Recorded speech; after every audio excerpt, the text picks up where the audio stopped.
आइए आप सबके करतल ध्वनि के साथ निवेदन करें माननीय प्रधानमंत्री श्री नरेंद्र मोदी जी से कि वे इस अवसर पर अपना शुभ संदेश हम सबको दें, हम सबका मार्गदर्शन करें। माननीय प्रधानमंत्री श्री नरेंद्र मोदी जी।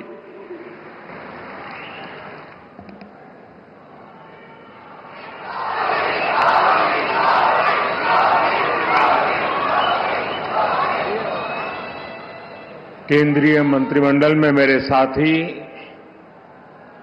श्रीमान अमित शाह,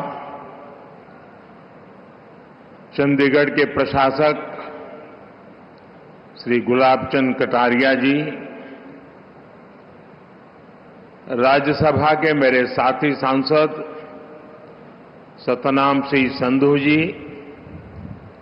उपस्थित अन्य जनप्रतिनिधिगण, देवी और सज्जनों, चंडीगढ़ आने से लगता है कि अपनों के बीच आ गया हूं।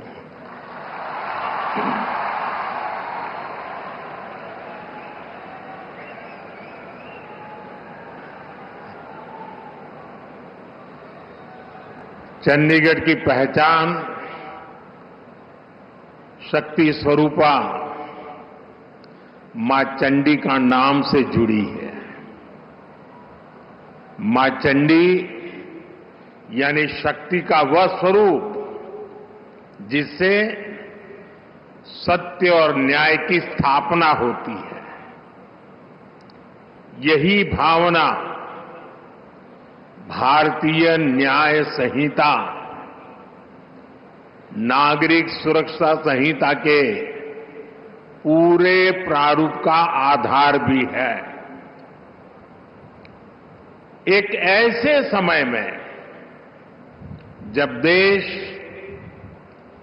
विकसित भारत का संकल्प लेकर आगे बढ़ रहा है, जब संविधान के 75 वर्ष हुए हैं, तब संविधान की भावना से प्रेरित भारतीय न्याय संहिता का प्रभाव प्रारंभ होना, उसका प्रभाव में आना एक बहुत बड़ी शुरुआत है। देश के नागरिकों के लिए हमारे संविधान ने जिन आदर्शों की कल्पना की थी, उन्हें पूरा करने की दिशा में ये ठोस प्रयास है। ये कानून कैसे अमल में लाए जाएंगे,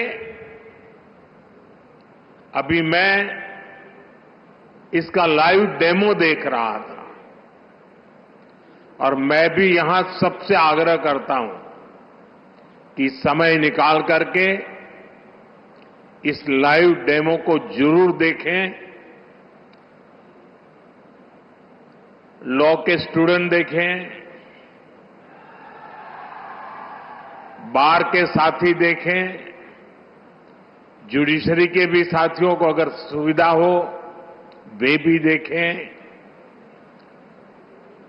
मैं इस अवसर पर सभी देशवासियों को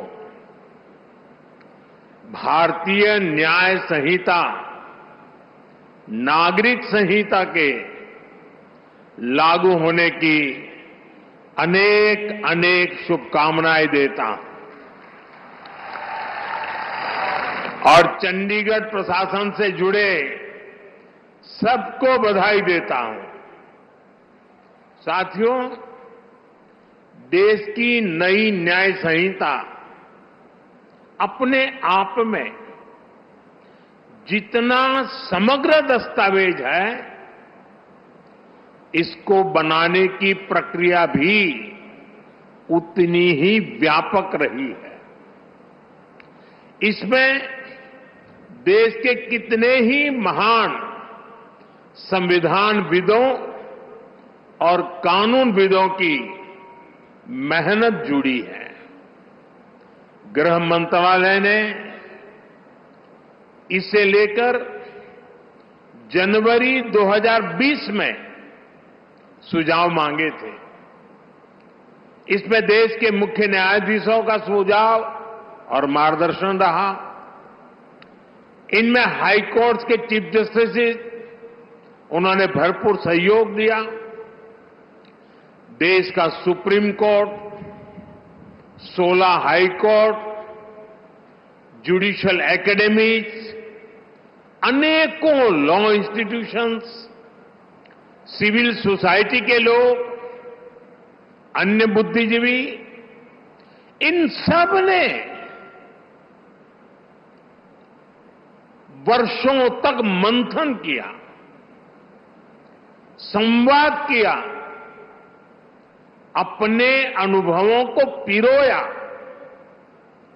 आधुनिक परिप्रेक्ष्य में देश की जरूरतों पर चर्चा की गई। आजादी के 7 दशकों में न्याय व्यवस्था के सामने जो चैलेंजेज आए, उन पर गहन मंथन किया गया। हर कानून का व्यवहारिक पक्ष देखा गया, फ्यूचरिस्टिक पैरामीटर्स पर उसे कसा गया। तब भारतीय न्याय संहिता अपने इस स्वरूप में हमारे सामने आई है। मैं इसके लिए देश के सुप्रीम कोर्ट का, ऑनरेबल जजेस का, देश की सभी हाई कोर्ट्स का, विशेषकर हरियाणा पंजाब हाई कोर्ट का मैं विशेष आभार प्रकट करता हूं। मैं बार का भी धन्यवाद करता हूं कि जिन्होंने आगे आकर इस न्याय संहिता की ओनरशिप ली है। बार के सभी साथी बहुत बहुत अभिनंदन के अधिकारी हैं। मुझे भरोसा है सबके सहयोग से बनी भारत की ये न्याय संहिता भारत की न्याय यात्रा में मील का पत्थर साबित होगी। साथियों, हमारे देश ने 1947 में आजादी हासिल की थी। आप कल्पना करिए, सदियों की गुलामी के बाद जब हमारा देश आजाद हुआ, पीढ़ियों के इंतजार के बाद, लक्षावधि लोगों के बलिदानों के बाद जब आजादी की सुबह आई, तब कैसे कैसे सपने थे, देश में कितना उत्साह था। देशवासियों ने भी सोचा था अंग्रेज गए हैं तो अंग्रेजी कानूनों से भी मुक्ति मिलेगी। अंग्रेजों के अत्याचार का, उनके शोषण का जरिया ये कानून ही तो थे। ये कानून बनाए भी तब गए थे जब अंग्रेजी सत्ता भारत पर अपना शिकंजा बनाए रखने के लिए कुछ भी करने को तैयार थी। 1857 में, और मेरे नौजवान साथियों को मैं कहूंगा याद रखिए, 1857 में देश का पहला बड़ा स्वाधीनता संग्राम लड़ा गया। उस 1857 के स्वातंत्र संग्राम ने अंग्रेजी हुकूमत की जड़ें हिला दी थी। देश के हर कोने में बहुत बड़ी चुनौती पैदा कर दी थी। तब जाकर के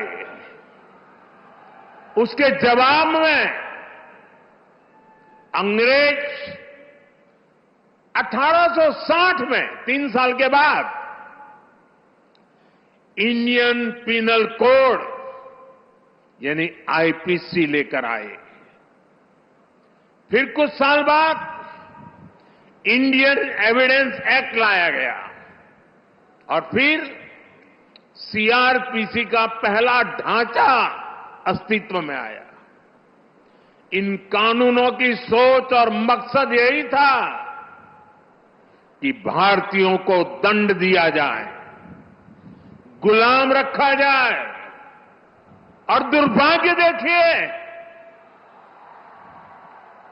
आजादी के बाद दशकों तक हमारे कानून उसी दंड संहिता और पिनल माइंडसेट के इर्द गिर्द ही घूमते रहे, मंडराते रहे। और जिनका इस्तेमाल नागरिकों को गुलाम मानकर होता था। समय समय पर इन कानूनों में छोटे मोटे सुधार करने के प्रयास हुए, लेकिन इनका चरित्र वही बना रहा। आजाद देश में गुलामों के लिए बने कानूनों को क्यों ढोया जाए? ये सवाल न हमने खुद से पूछा, न शासन कर रहे लोगों ने इस पर विचार करने की जरूरत समझी। गुलामी की इस मानसिकता ने भारत की प्रगति को, भारत की विकास यात्रा को बहुत ज्यादा प्रभावित किया। साथियों, देश अब उस कॉलोनियल माइंडसेट से बाहर निकले, राष्ट्र के सामर्थ्य का प्रयोग राष्ट्र निर्माण में हो, इसके लिए राष्ट्रीय चिंतन आवश्यक था। और इसलिए मैंने 15 अगस्त को लाल किले से गुलामी की मानसिकता से मुक्ति का संकल्प देश के सामने रखा था। अब भारतीय न्याय संहिता, नागरिक संहिता, इसके जरिए देश ने उस दिशा में एक और मजबूत कदम उठाया है। हमारी न्याय संहिता of the people, by the people, for the people की उस भावना को सशक्त कर रही है जो लोकतंत्र का आधार होती है। साथियों, न्याय संहिता समानता, समरसता और सामाजिक न्याय के विचारों से बुनी गई है। हम हमेशा से सुनते आए हैं कि कानून की नजर में सब बराबर होते हैं, लेकिन व्यवहारिक सच्चाई कुछ और ही दिखाई देती है। गरीब, कमजोर व्यक्ति कानून के नाम से डरता था। जहां तक संभव होता था वो कोर्ट, कचहरी और थाने में कदम रखने से डरता था। अब भारतीय न्याय संहिता समाज के इस मनोविज्ञान को बदलने का काम करेगी। उसे भरोसा होगा कि देश का कानून समानता की, इक्वालिटी की गारंटी है।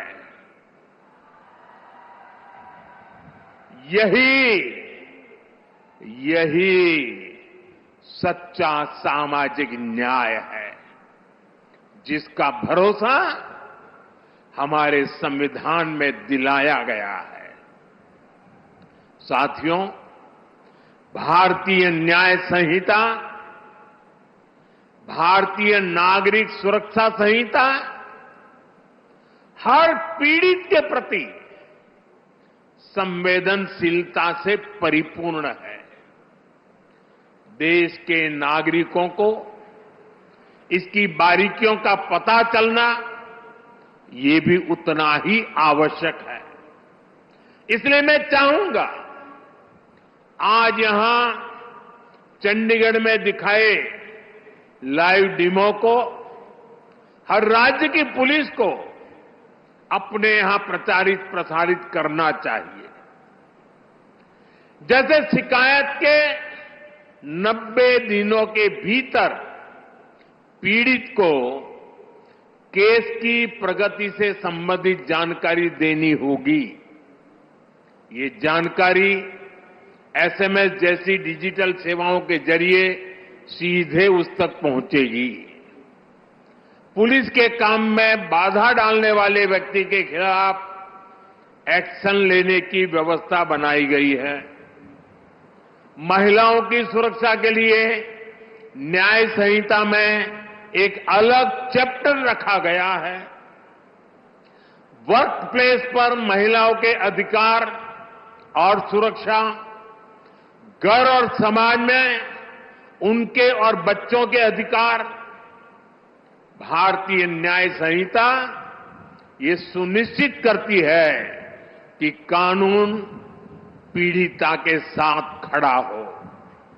इसमें एक और अहम प्रावधान किया गया है।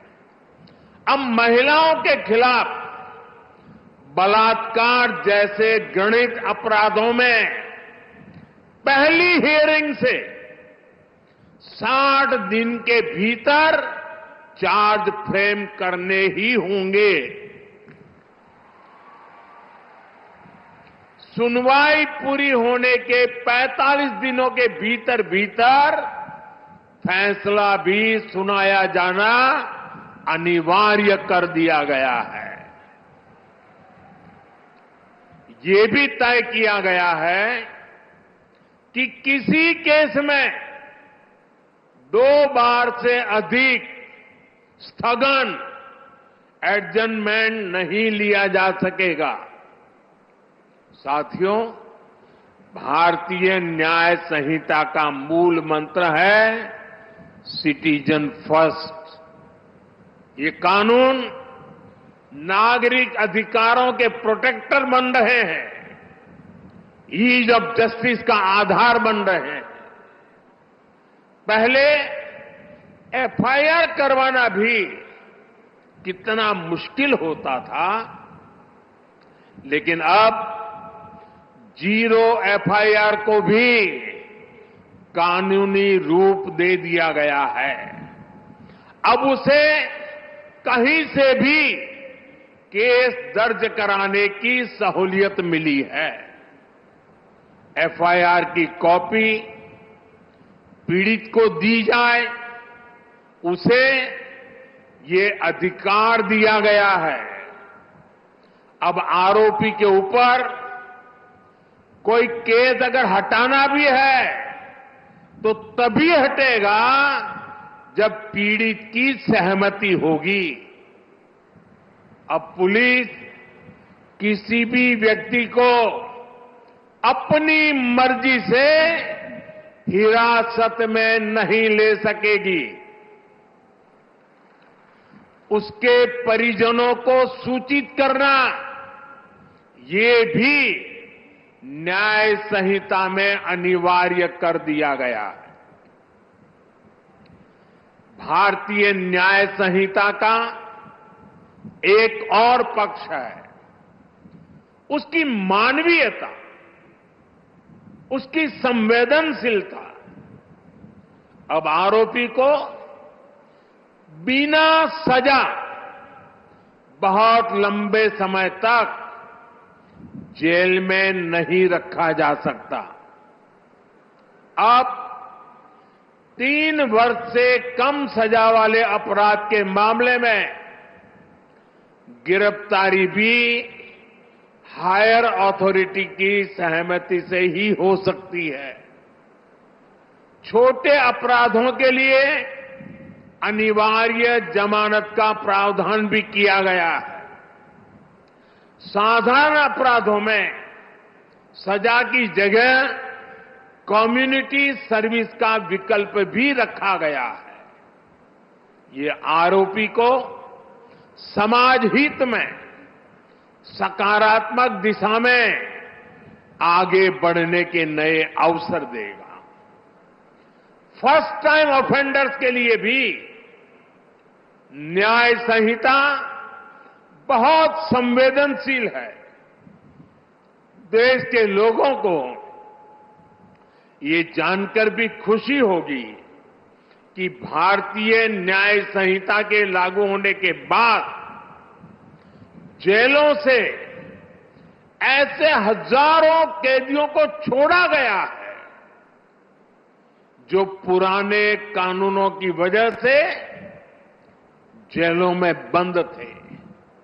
आप कल्पना कर सकते हैं, एक नई व्यवस्था, नया कानून नागरिक अधिकारों के सशक्तिकरण को कितनी ऊंचाई दे सकता है।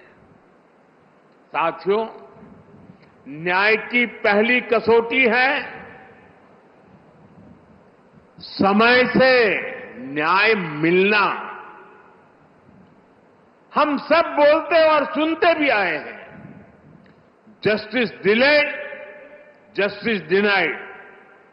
इसलिए भारतीय न्याय संहिता, नागरिक सुरक्षा संहिता के जरिए देश ने त्वरित न्याय की तरफ बड़ा कदम उठाया है।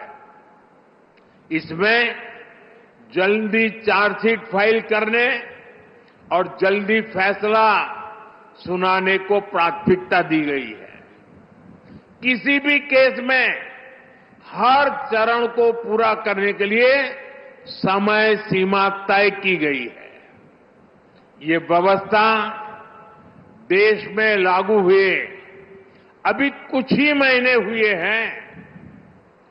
इसे परिपक्व होने के लिए अभी समय चाहिए, लेकिन इतने कम अंतराल में ही जो बदलाव हमें दिख रहे हैं, देश के अलग अलग हिस्सों से जो जानकारियां मिल रही हैं, वे वाकई बहुत संतोष देने वाली है, उत्साहजनक है। आप लोग तो यहां भली बात ही जानते हैं, हमारे इस चंडीगढ़ में ही वाहन चोरी, व्हीकल की चोरी करने के एक केस में एफआईआर होने के बाद आरोपी को सिर्फ 2 महीने 11 दिन में अदालत ने सजा सुना दी, उसको सजा मिल गई। क्षेत्र में अशांति फैलाने के एक और आरोपी को अदालत ने सिर्फ 20 दिन में पूरी सुनवाई के बाद सजा भी सुनाई दी। दिल्ली में भी एक केस में एफआईआर से लेकर फैसला आने तक सिर्फ 60 दिन का समय लगा। आरोपी को 20 साल की सजा सुनाई गई। बिहार के छपरा में भी एक मर्डर केस में एफआईआर से लेकर फैसला आने तक सिर्फ 14 दिन लगे और आरोपियों को उम्र कैद की सजा हो गई। ये फैसले दिखाते हैं कि भारतीय न्याय संहिता की ताकत क्या है, उसका प्रभाव क्या है।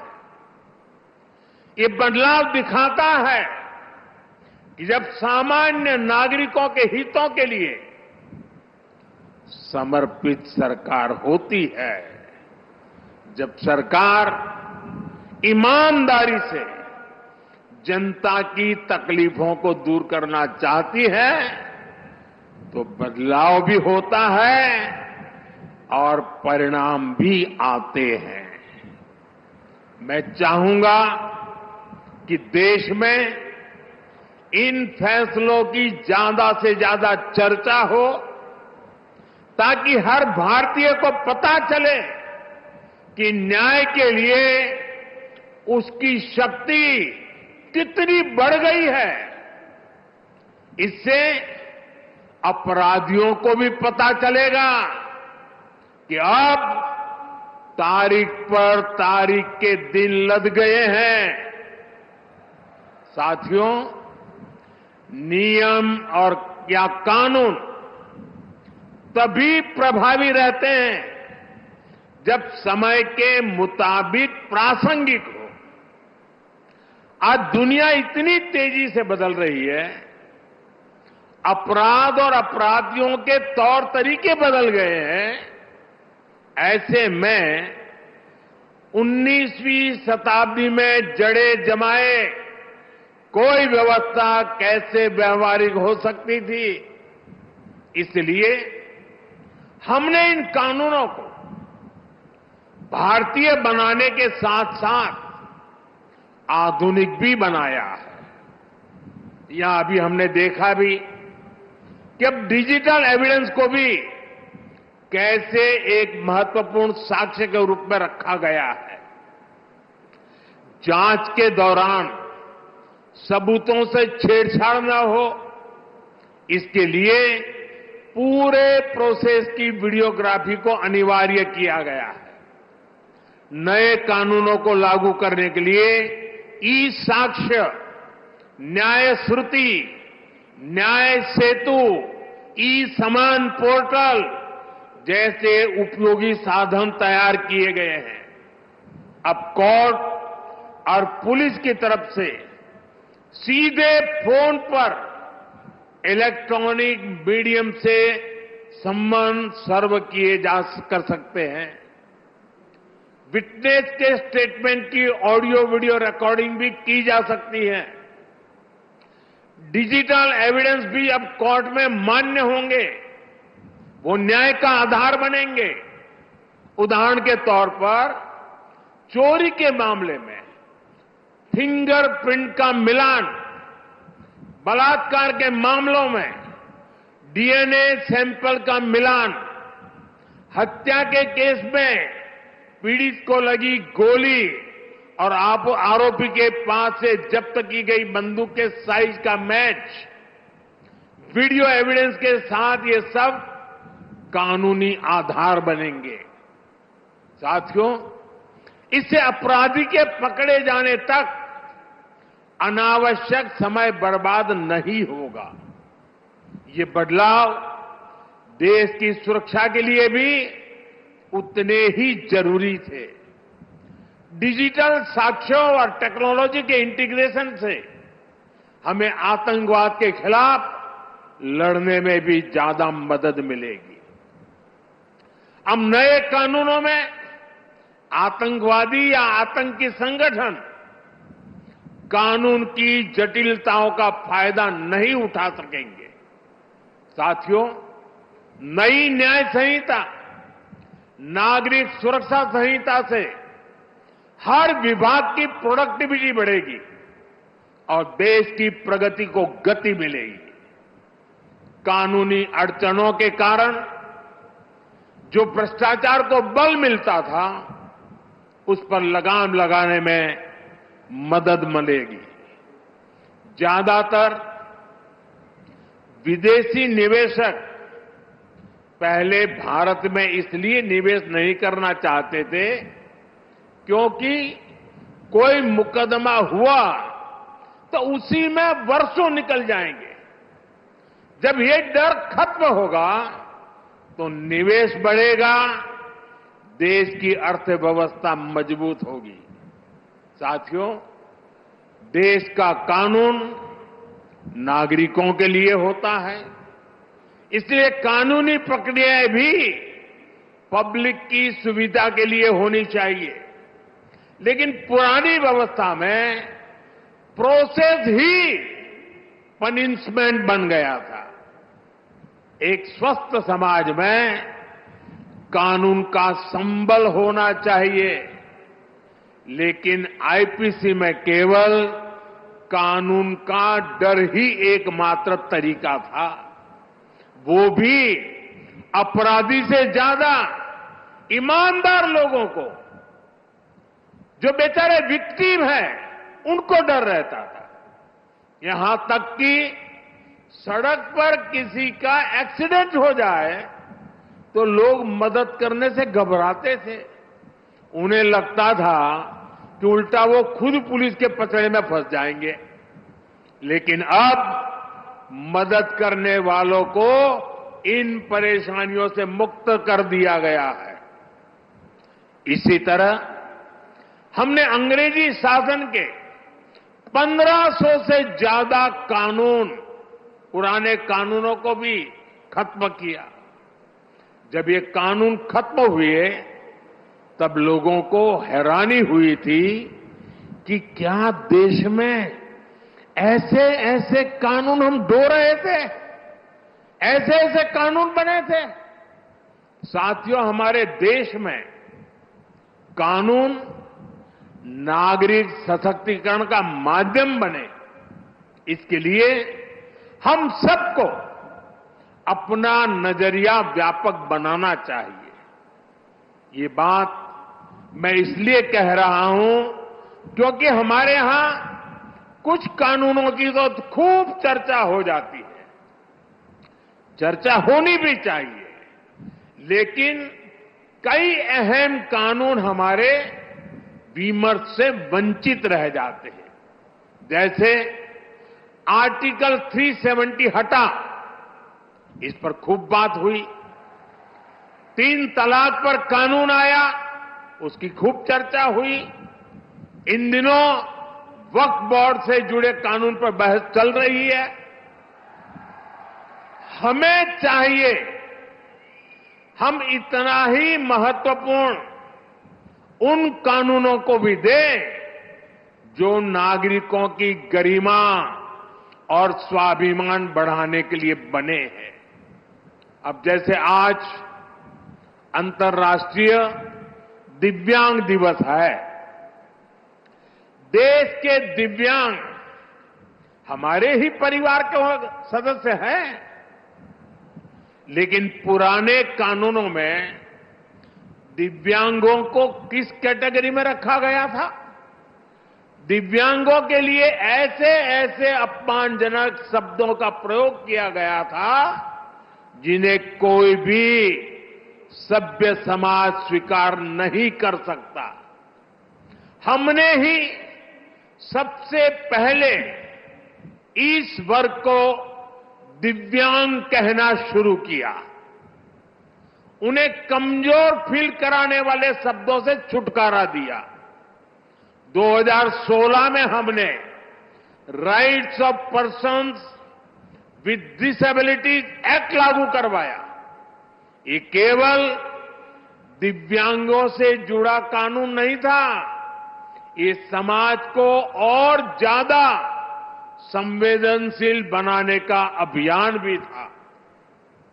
नारी शक्ति वंदन अधिनियम अभी इतने बड़े बदलाव की नींव रखने जा रहा है। इसी तरह ट्रांसजेंडर से जुड़े कानून, मीडिएशन एक्ट, जीएसटी एक्ट, ऐसे कितने ही कानून बने हैं जिन पर सकारात्मक चर्चा आवश्यक है। साथियों, किसी भी देश की ताकत उसके नागरिक होते हैं और देश का कानून नागरिकों की ताकत होता है। इसलिए जब भी कोई बात होती है तो लोग गर्व से कहते हैं कि I am a law abiding citizen. कानून के प्रति नागरिकों की ये निष्ठा राष्ट्र की बहुत बड़ी पूंजी होती है। ये पूंजी कम न हो, देशवासियों का विश्वास बिखरे ना, ये हम सबकी सामूहिक जिम्मेदारी है। इसलिए मैं चाहता हूं कि हर विभाग, हर एजेंसी, हर अधिकारी और हर पुलिसकर्मी नए प्रावधानों को जाने, उनकी भावना को समझे। विशेष रूप से मैं देश के सभी राज्य सरकारों से अनुरोध करना चाहता हूं, भारतीय न्याय संहिता, नागरिक सुरक्षा संहिता प्रभावी ढंग से लागू हो, उनका जमीन पर असर दिखे, इसके लिए सभी राज्य सरकारों को सक्रिय होकर काम करना होगा। और मेरा फिर कहना है, नागरिकों को अपने इन अधिकारों की ज्यादा से ज्यादा जानकारी होनी चाहिए। हमें मिलकर इसके लिए प्रयास करना है, क्योंकि ये जितना प्रभावी तरीके से लागू होंगे, हम देश को उतना ही बेहतर भविष्य दे पाएंगे। ये भविष्य आपके भी और आपके बच्चों का भी जीवन तय करने वाला है, आपके सर्विस सेटिस्फैक्शन को तय करने वाला है। मुझे विश्वास है, हम सब मिलकर इस दिशा में काम करेंगे, राष्ट्र निर्माण में अपनी भूमिका बढ़ाएंगे। इसी के साथ आप सभी को, सभी देशवासियों को एक बार फिर भारतीय न्याय संहिता, नागरिक सुरक्षा संहिता की बहुत बहुत शुभकामनाएं देता हूं। और चंडीगढ़ का ये शानदार माहौल, आपका प्यार, आपका उत्साह, उसको सलाम करते हुए मेरी वाणी को विराम देता हूं। बहुत बहुत धन्यवाद। बहुत बहुत आभार माननीय प्रधानमंत्री श्री नरेंद्र मोदी जी का, उनके प्रेरक संबोधन के लिए, उनके सारगर्भित संबोधन के लिए। महोदय, आपके चिंतन के केंद्र में सदैव राष्ट्र हित और इस देश की 140 करोड़ जनता का हित रहता है। तभी ऐसी सोच जन्म लेती है, तभी ये सोच